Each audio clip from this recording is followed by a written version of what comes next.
Hi everyone, here we've got a HTC Desire 12 Plus and let me show you how to change system language on this device.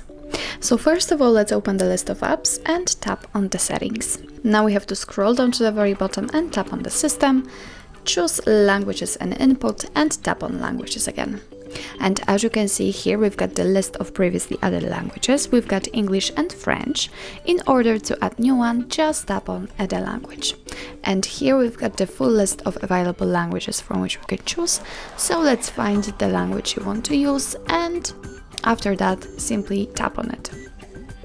As you can see, it is immediately applied to our list. In order to set it as a default one, simply tap on it and hold it and drag it to the very first position. Now let's wait a second, and as you can see, from now on the whole system will be in the chosen language. Now let me show you how to change it again. Just tap on the one you want to use, hold it and make sure that it is on the very first position. And the language has been changed successfully. If you want to remove the language, just tap on this three dots icon right here, tap on remove and tap on the one you want to remove. Now let's tap on this trash bin icon, let's click on OK. And as you can see, they immediately disappear, so it means that we successfully removed them. So that's all. This is how to change system language in your HTC Desire 12 Plus. Thank you so much for watching. If you find that this video was helpful, please hit the subscribe button and leave the thumbs up.